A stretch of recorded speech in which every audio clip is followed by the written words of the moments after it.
Well, hello everybody. My name is Rafael Fernandez and I'm a professional underwater photographer. I have won the World Championship of Underwater Photography and the European Championship.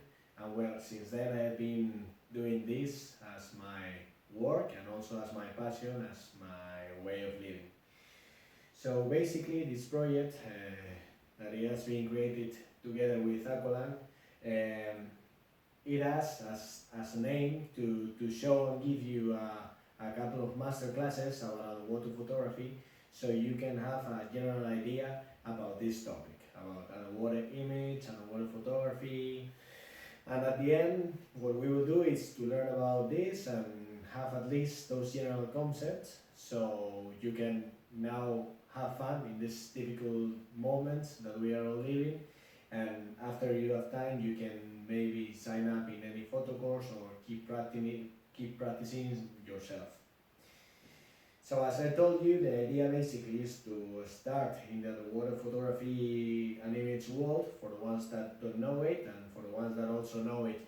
So you are more than welcome, and I think that it will be interesting for you, because at the end I will give my point of view, my personal point of view as a photographer. And the main idea is to have that general picture of everything and to see and understand important key concepts. And at the end, the final aim will be to learn and to have fun in these moments that we are all at home and there is nothing else to do. So I think that this is a really nice thing to at least be thinking in underwater photography and not in the world out there. Okay, so this is not a photo course or a workshop, but at the end is something like it's a small percentage of a course. But it will be more the general topic. So the whole thing is divided in these 5 things that you can see here. And today we will see the first masterclass, underwater photography introduction. We will see more or less how the light behaves and an introduction to this world.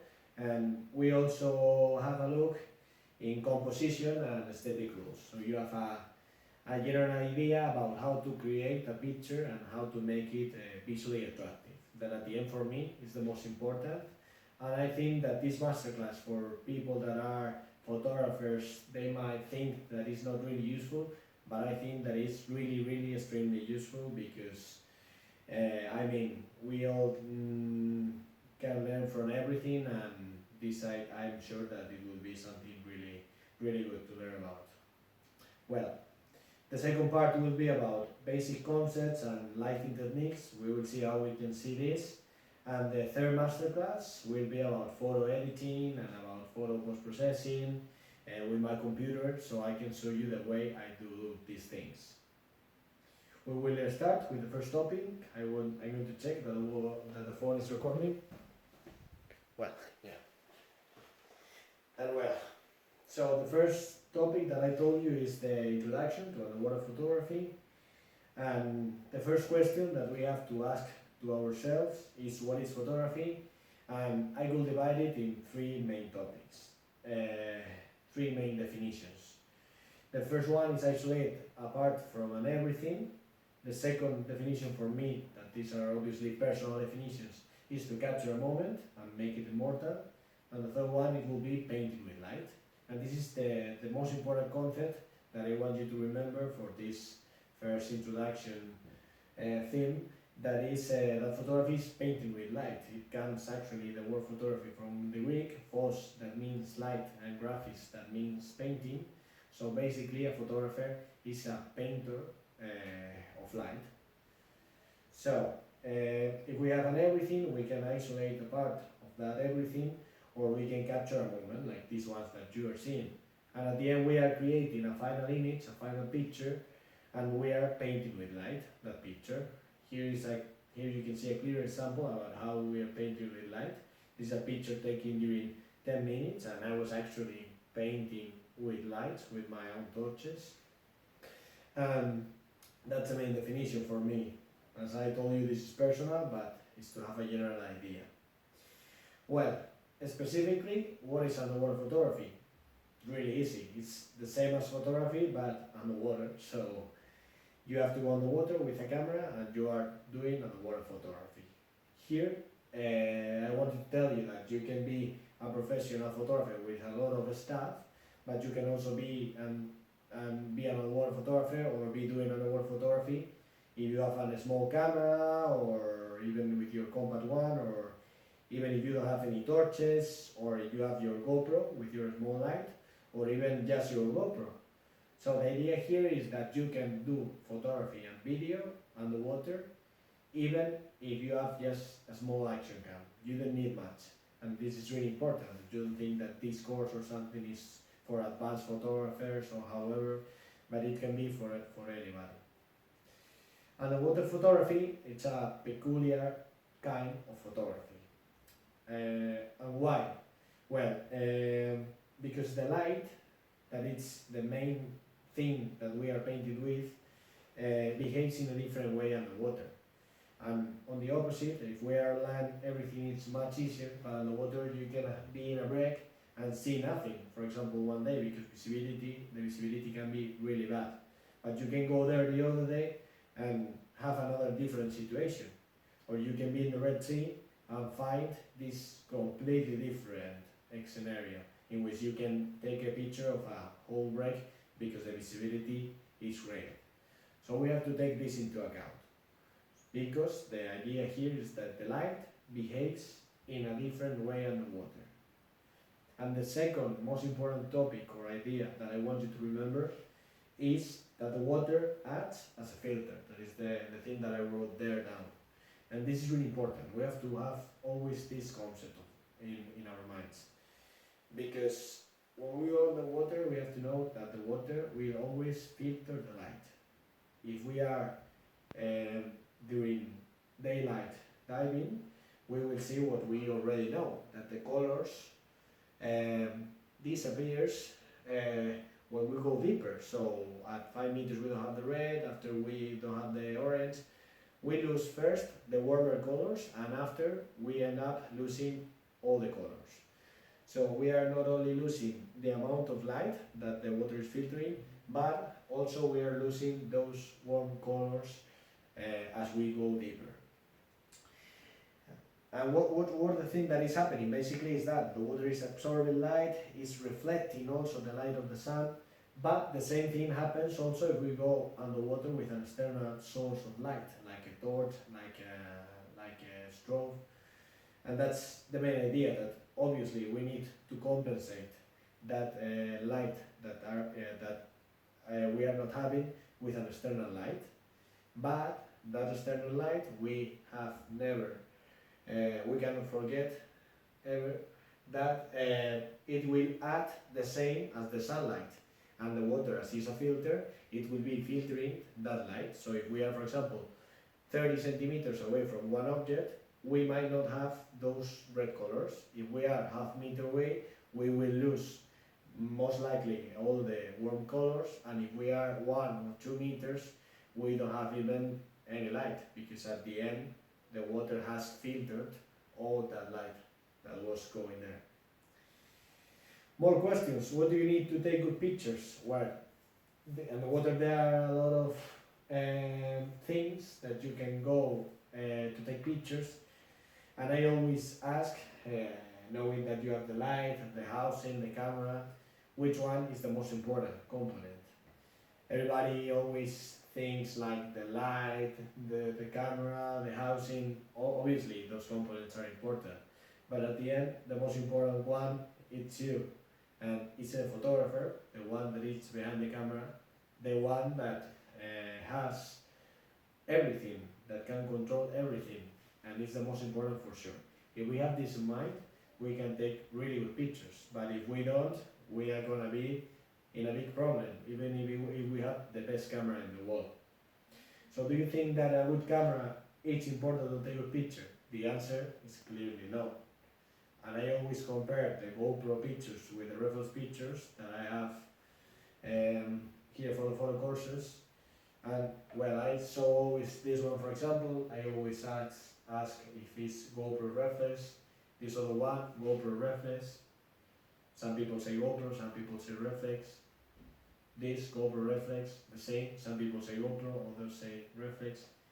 The idea here is that you cannot see the difference today because the cameras are getting much and much better and cheaper. So it's really easy to take good pictures even with a small and cheap camera. That's a really good thing to know.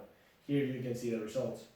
This was GoPro, this was reflex, this was GoPro. So as you can see, I mean, it's really difficult to see the difference. But what is really important is to know our limits, because if we have a small camera, we can take good pictures, but we have to know our limits. So the most important thing is to know our limits, because at the end, unfortunately, we just can take a small percentage of reality with our cameras. Even if it's the best camera, we might take a 30% of that whole reality, and if we have a small camera or a bad lighting system, we will just be able to capture a 10%. So as I was saying, with a big camera you can maybe light up a big area, but if we have a smaller one, it doesn't mean that we cannot take good pictures. We can go to a smaller area and try to get all the pieces around, and we can get anyway an amazing picture. If we have, for example, a really small torch or a really small flash, we can still get amazing pictures, but we will have to know our limits and, for example, get much closer. So we can, for example, photograph a small seahorse, a small piece of coral with an olive branch, and this picture can be much better than this one, or this and this and this. The main idea is to know where my limits are, and take advantage of that. If we do that, we will be able to take great pictures on every situation. So that's really, really important and really nice to know. Also, if, for example, we have a really much smaller light or a really bad camera, we will be able anyway to do macro, because we can get close, really close, and take, for example, that picture of a crab. That is really easy to take, and at the end we don't need anything, basically. And with the cameras nowadays, we can do those great things. So remember, the three main ideas of this first introduction theme is to, first of all, know that we are painting with light. The second one, that light is being filtered by water, and that the water always acts as a filter. And the third one, the third main concept that I want you to remember, is that we have to know our limits. And if we know our limits, we will be able to take a great advantage from that. The limits might be also depending on the physical conditions. For example, as we have seen, we can go underwater and have this situation, so we could take a picture of the whole wreck, but we can go there the next day and find a completely different situation. So what will you do? Get out of the water and say, okay, I cannot do anything because now the limits on the water are really bad. Well, this is going to be a much more difficult situation, that's for sure. But it doesn't mean that you cannot take good pictures. If the situation is like this, your limits have changed. So you have to get closer to any subjects depending on the visibility. And you will be able to get good pictures, for example, with a close-up of a sea star or any other thing. So it's not a big deal. At the end, the important thing is to know our limits and play with them. And well, this is the first part, and we are going now to move on to the second part, to composition sample. I'm going to check that everything is fine. Okay, so the second theme, that is compositional rules. As I told you, this is about how to create the final image, the final picture. And for this, the important thing is to know about composition and framing. At the end, this is for me the most important part of underwater photography and of photography, because it's like choosing the painting that we are going to paint. So for example, the Mona Lisa is the most famous painting because Leonardo da Vinci chose to paint that painting. If he hadn't chosen that specific girl with that smile, it wouldn't be the most famous painting in the world. So that's why to choose what are you going to paint is the most important, and how you frame it is the most important of all the things that you can choose. And how I say there is where the difference really is in the painting we choose. So I will divide this second theme in two parts. The first one will be like general underwater photo rules. These are a mix of rules. Some of them are personal rules, others are a mix of photography rules applied to underwater photography. But at the end, this first part will be about the general personal rules, and the second part, the part that we will finish this first masterclass, will be about the artistic rules, the composition rules, but the ones that are more artistic. So the first and most important rule, that is not strictly about photography, but I have to say it because it's the most important, is to respect the marine environment. Why? Because when we go underwater, or when we are taking pictures underwater, it's really easy that we damage the underwater environment, the corals, because we are, for example, like lying down on the corals. This is crazy, we cannot do this, because at the end, if we do this, we are killing a living being. So we have to be really careful and respect the environment.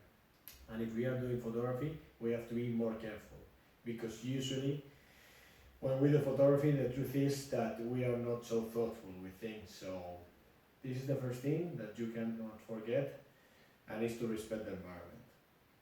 The second rule, that it's the golden rule in underwater photography, is to get closer, to get as close as you can. Here you can see a picture of a seahorse. Maybe when we're underwater, the easy thing for us is to take a picture of the seahorse, not really close, shoot and go. But now you will see how the picture completely changes when we get closer. As you see, you get more color, you get a much more impressive picture. Why? Because we are not only getting that impressive picture, but we are avoiding a lot of water in the middle, which, as we have seen, is acting as a filter. So remember, this is the golden rule. And Robert Capa, a famous photographer and one of the founders of Magnum, said, if your pictures are not good enough, it's because you are not close enough. So if this was important even for land photography, for underwater photography it's much more important, because we have that water that is acting as a filter. So the closer, the more quality we will have, and the more lighting we will have. And this is really important in nature photography and also in underwater photography. There is one quote, I think that David Duvillet said it once, and it says that in underwater photography you have to get as close as you can until you're sure that you cannot get any closer. When you're at that moment that you're sure, okay, I cannot get closer, then get closer. Because it's like you have to be convinced totally that you cannot get closer, and get as close as you can. So it's like going farther than the Magnum get closer. And in underwater photography you have to get extremely close. And it's the only way at the end to get all these details or these impressive pictures where you can see the details of the face, and also how you can get a more impressive picture. It's the final aim at the end. The third rule, it will be to get low angle shots, and this is simple. When we are diving, we tend to take pictures like this, not low angle, but the opposite, because we are floating. And if we do that, what we have is pictures that we cannot distinguish, for example, the subject from the background, because we have, for example, a crab or a shrimp with all the sandy bottom. So if we take those low angle shots, we will get this contrast and these snail windows, reflections of the surface. We can play it also with the backlight, with the sun as lighting. And the images we can get are extremely impressive. All the contrast and everything, it's radically totally different what you can get with low angles rather than the opposite and the water, because as I say, it's not easy but really worth to spend time on this. The fourth rule is trying to get the animals looking straight to the camera, or at least not running away, because if the animal is looking straight, obviously it's going to be much more impressive, even if it's a nudibranch or whatever. But if it's running away, what we are feeling in our subconscious is that that animal doesn't want to come. It's like running away because he's scared. And this is not a good feeling to have. So always try to spend time, even if it's difficult on the water because animals usually run away, but try to spend time trying to get them looking to the camera. Another rule is to anticipate and be patient. Here you can see a couple of pictures of the turtle of the thistleborn wreck, famous one, and these are white, authentic white tip, and are correct pictures, but these are not amazing shots. If we're going to get amazing shots, we have to anticipate and see what we have around and how we can play with it.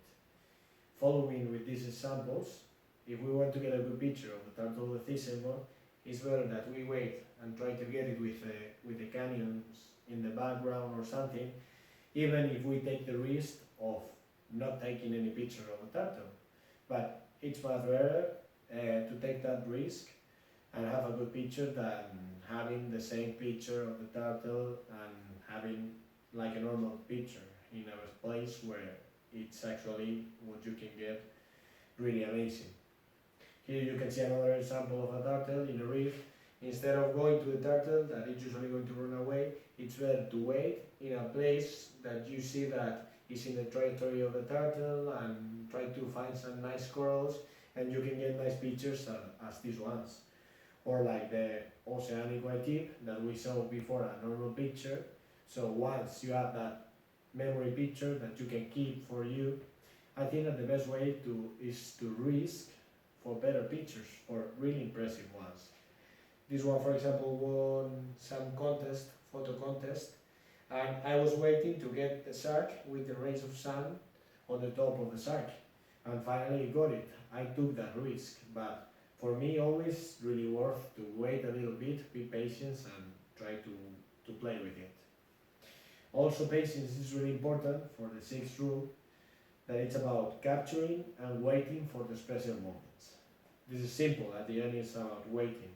We can get, for example, sea lions doing these incredible things, or like this one that won the silver medal in the World Championship, and was a sea lion with the bubbles in his mouth. Or here you can see more examples. This is Rim cleaning the seahorse, and you can see there the silhouettes. Or like this one that I waited for the sunset to take this picture. So you can not only wait maybe for a special moment, but also you can wait for a specific moment.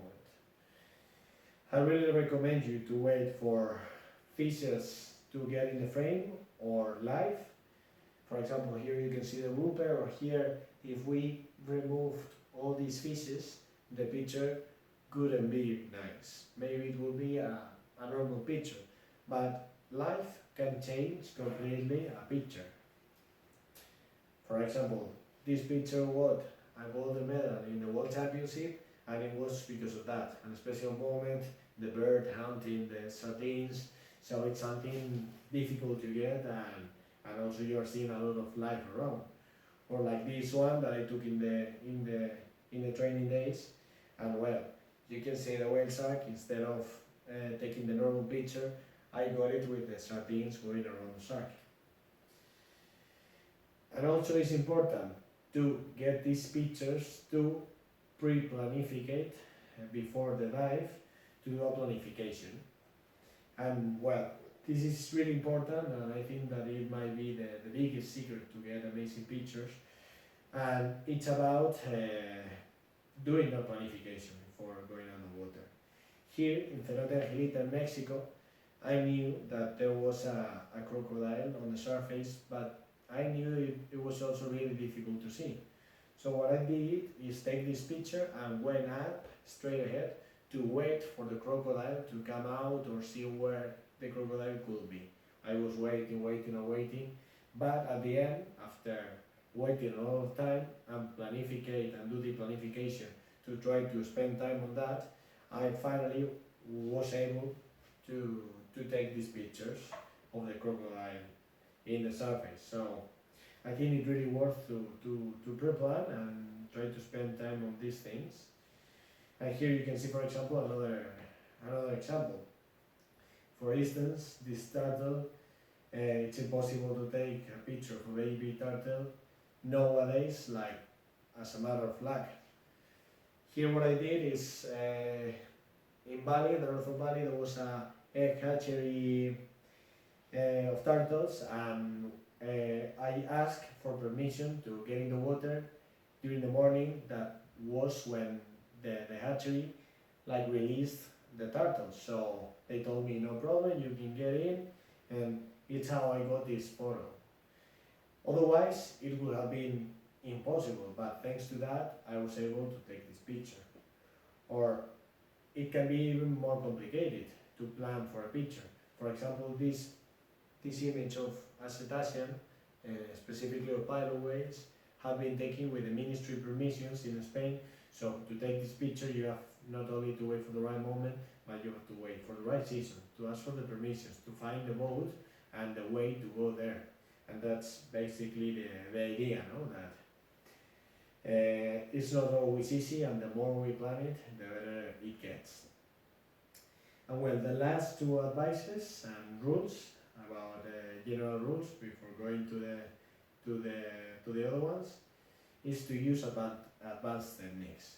You can do it mostly if you are an advanced photographer, but also you can start with these techniques even if you are starting. This is, for example, a double exposure, but for example, I really recommend to play with black backgrounds, which is kind of an advanced technique, but it really works because what you get is a subject that is much more powerful because you're seeing it like that.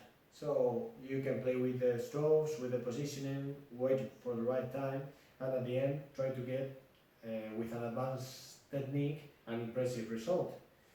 Here you can see the same but with macro, and you can also do things like this one, which is a over-under picture, and this you can even do it with a GoPro, so it's not a difficult thing to try to do different or advanced techniques.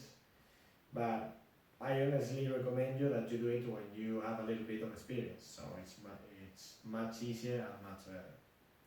You can also play with underwater models like these ones. Tell someone, please, can you maybe go there so I can have a reference of the size of these columns, and you can have, for example, here the silhouette, or you can have your model really close, and at the end it's about using advanced techniques.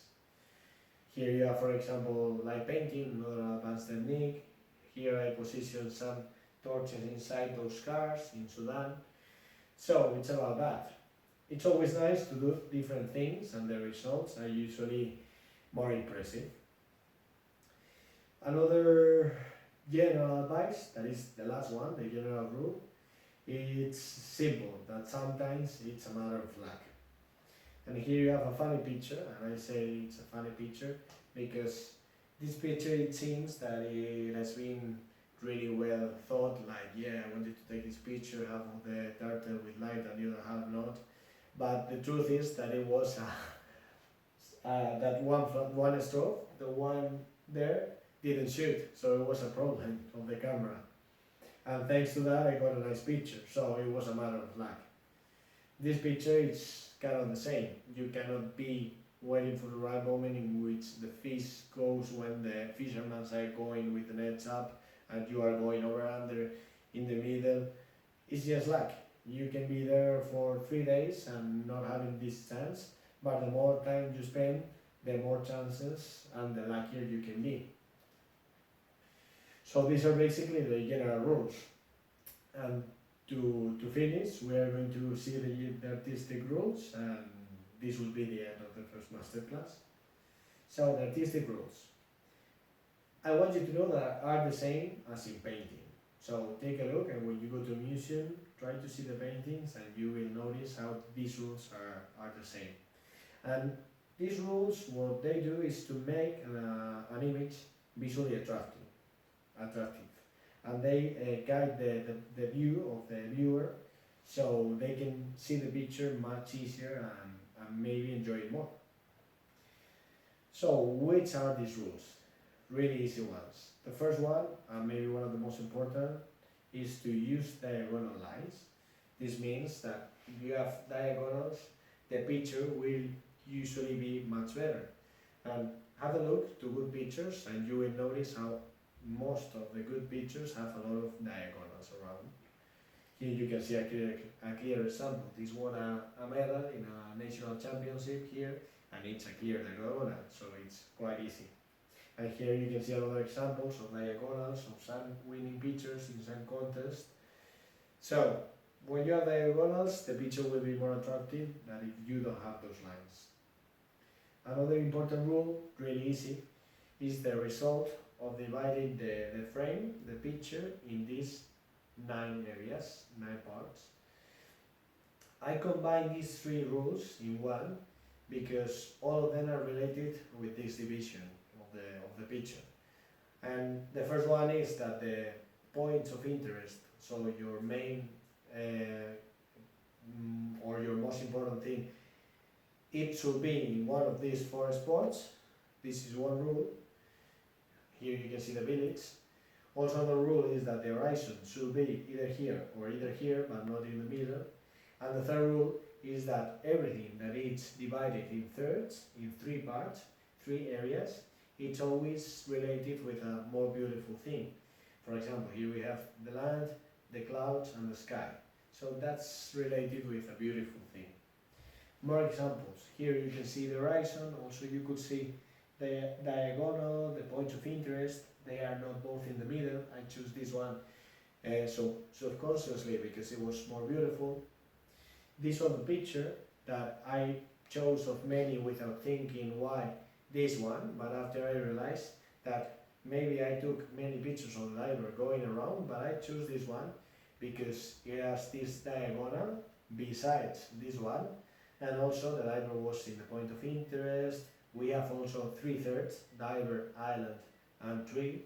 So a combination of these rules is basically what finally creates a good and easy picture. Here you can see another example of a nice picture. Well, diagonals, point of interest, thirds, also the sun, the cave, the black area. And that will be the second rule. That remember that it's a mix of 3 rules. The third rule is the rule of space. Really easy. This one is really, really easy.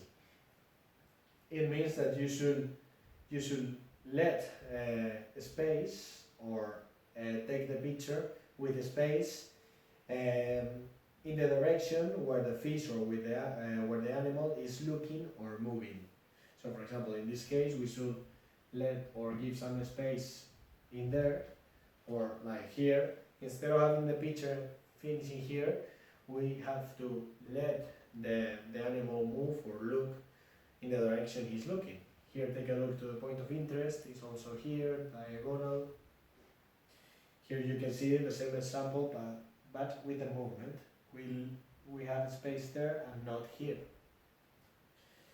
And well, the last or the almost last rule is to look for balanced compositions. And this is not easy, but if a picture has a balance, the result is much more beautiful. Here you can see some examples of these mogulas, but there are many. You can have or be lucky enough to see it with any species like these sea lions or like the pilot whales, and at the end these will make the picture much more impressive. Here the equilibrium is around this one and it's looking straight to the camera. And to finish, maybe the most important rule, the last rule we are going to see, is that sometimes the best thing is to break actually the rules. And the example is what we have seen: do something different. Like this one, do it on purpose and try to do something different. But I like a quote of Pablo Picasso that says that you have to know the rules like a pro to break them like an artist. And I think this is really important because we cannot break the rules, or we shouldn't break the rules if we don't know them really well before. This idea, this picture has a lot of rules, the rule of the space, the point of interest and everything, but this one that has not almost any rule, and it's even not a good picture talking about rules, for me it's better than the previous one. Or this one that the subject is in the middle, for me it's beautiful. And there is a nice quote that says that the good photos are like good jokes. If you have to explain it, it isn't just good. So sometimes we try to explain, no, but this picture was really difficult, or it has a lot of diagonals, but at the end it has to be beautiful. You can break the rules, you can do whatever, but the main aim is to have a beautiful picture. And to finish, two advices. The first one is that you should spend time with images and compositions that you like, because at the end we don't have to worry much about the rules and everything, because most of the beautiful pictures that we have spent a lot of time with will follow these rules. And the last advice is to get out of your comfort zone and try to do different things. And Albert Einstein said, if you want different results, do not do the same things. And this is the main idea. Here you can see an example. The picture you saw before won the national championship in 2015, but thanks that I went out of my comfort zone, in 2016 in the European Championship, I took one of the most difficult and for me most important or more significant pictures that I have ever taken. That was this picture that was actually the best one of the championship. It was this double exposure of the seahorse and the sun. I went out of my comfort zone. I took that risk because sometimes when you get out, it can end up badly. But I was lucky, and thanks to that, I got a different picture. And I think that we have always to have this on mind. And that's basically all. Thank you very much. If you have any questions, I will try to answer you through Aqualung web pages or social media. So thank you very much, and I invite you to follow me on my trips and adventure. You can find me on Instagram as Rafael Fernandez Caballero, or on Facebook, however, also Rafael Fernandez Caballero, and in there I will be posting all my adventures. And stay tuned these days because we are doing a lot of nice things and contests with some prizes and awards. So stay tuned and have fun, and I hope that you can practice this really early. So bye and thank you.